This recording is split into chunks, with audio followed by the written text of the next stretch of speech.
Okay, basically what I've just done is I've crossed my center and did a tan shou pointing towards his shoulder.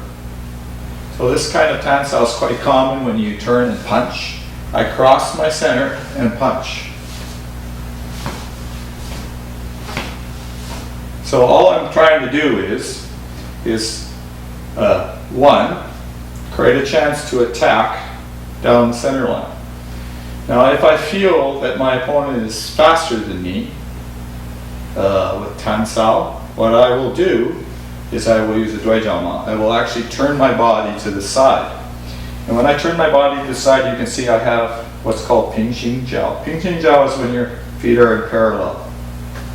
So if I feel he's going to hit me, even though I think I'm fairly fast, in other words, I can't stop him from crossing my elbow, crossing this my arm here to hit me, I will turn my body.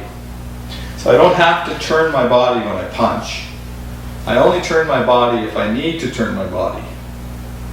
So I will turn. Sometimes you can turn, and sometimes you just tan shou and punch. But the key point is you must cross your center line and punch him in the heart center, for example. Now you may punch him in the throat, you may punch him in the head. Ideally, in Wing Chun, you don't punch people in the head. Use your palm to hit them in the head. But stuff happens. So generally, your target, you're looking at punching the throat, and all the way down to of course, the groin. So tan shou, you can punch low, you can punch in the middle, and you can punch high, all depending on your chance, the chance that you set up. The turning involved is we only use the turning when we need to use the turning.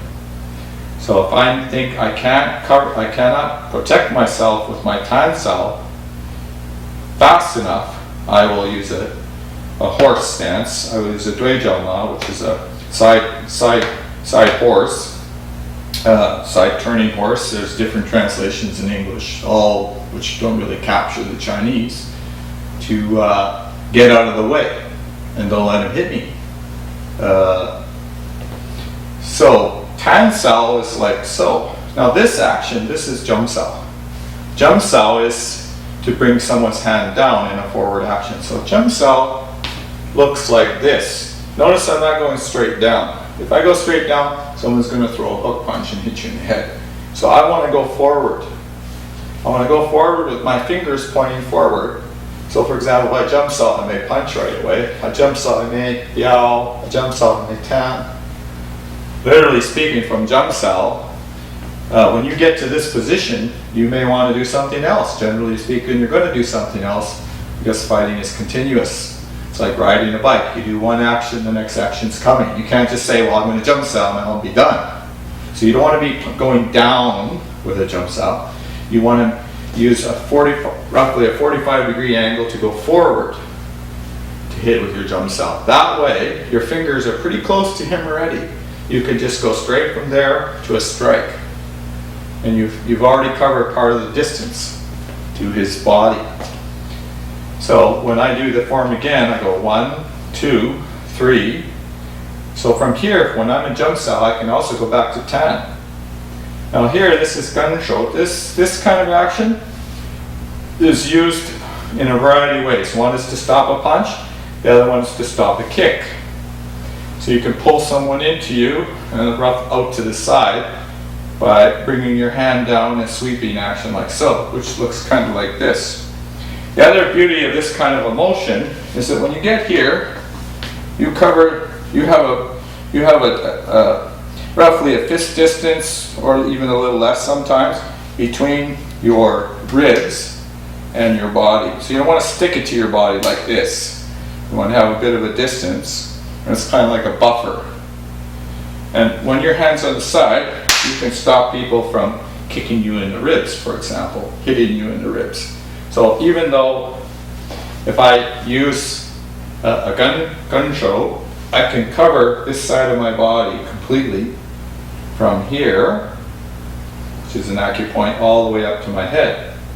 So I can combine these two actions to cover this side of my body, which is kind of useful if you think that you can't successfully block a kick, say with a Quan shou, or you don't have time to cover that side of your body. This action covers the whole side of your body, so it's quite easy to do, and something that's easy to do makes it effective. Actions in Kung Fu should be easy. Anything you can easily do, you can do it when you're sick, when you're tired, and so on. When you don't feel very well, you want something that's easy to do. That way you can protect yourself no matter what. So this action, the other thing about it is you want it to be soft. You want to do this as fast as you can and as soft as you can. You don't want to use a lot of power, because when you get there, you may decide you want to tan sao again. You may decide from here you want to move your hand out again. A lot of people have the idea that you got to look Kung Fu. You have to look like Bruce Lee in a movie. You have to use power when you punch and so on. And the reality is, when you move into an action in Kung Fu, you want your hand to arrive soft, so that when I get there, I can change to another action right away. So this is kind of like, say for example, you're driving a motorcycle. You brake before you go into the turn, and when you make the turn, you accelerate.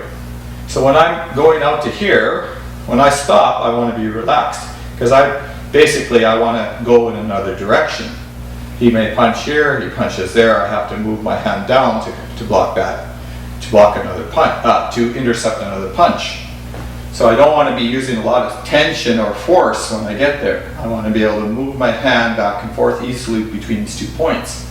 Just like when you drive a motorcycle and you make a left turn, you don't brake when you go into the turn. Using power basically creates a brake on your arm. It stops you from moving in another direction. And one of the key points in Wing Chun is the ability to change position, no matter how you're attacking. Once you attack out this way, you can immediately change to another position to attack. So this is a key point to remember. Don't use power when you do this section. Just move your hand as fast as you can between the positions. And that will make it easy for you to change from position to position. Thank you for listening to this part of the tape.